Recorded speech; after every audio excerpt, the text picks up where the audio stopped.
ওই যে বলে না, সম্পর্ক টিকে যায় যখন দুদিক থেকে এফোর্টস দেওয়া হয়।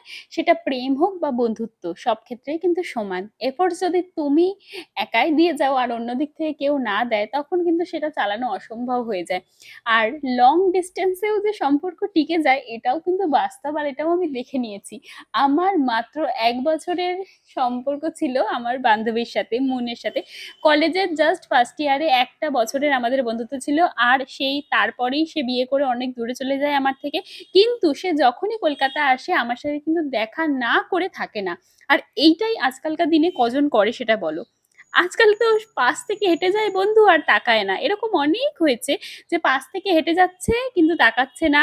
তার সাথে অনেক বছরের বন্ধুত্ব হয়ে গেছে, মানে বন্ধুত্ব ছিল হয়তো, আমার একসাথে পড়তে যাওয়া আসা সবকিছু ছিল, কিন্তু সেক্ষেত্রে ওর সাথে আমার সেরকম কিছুই ছিল না। তাও কিন্তু কিছু সম্পর্ক যেন টিকে যায়, বলে না যে দুদিক থেকে মনটা দেওয়া নেওয়াটা খুব প্রয়োজন, তাই না?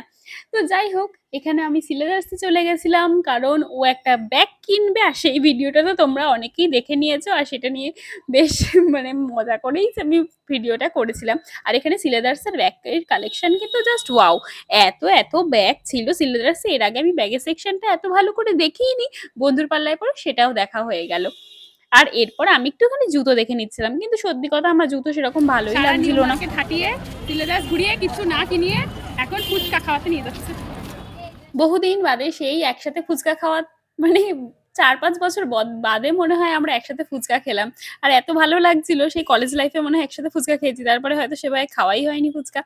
এরপরে আমরা বৃষ্টির মুখে পড়লাম, প্রচন্ড বৃষ্টি শুরু হয়ে গেল, নিউ মার্কেট বন্ধই হয়ে গেল প্রায় সব কটা দোকান। ব্যাস, এই করে আমরা দিনটা বেশ ভালোই কাটালাম।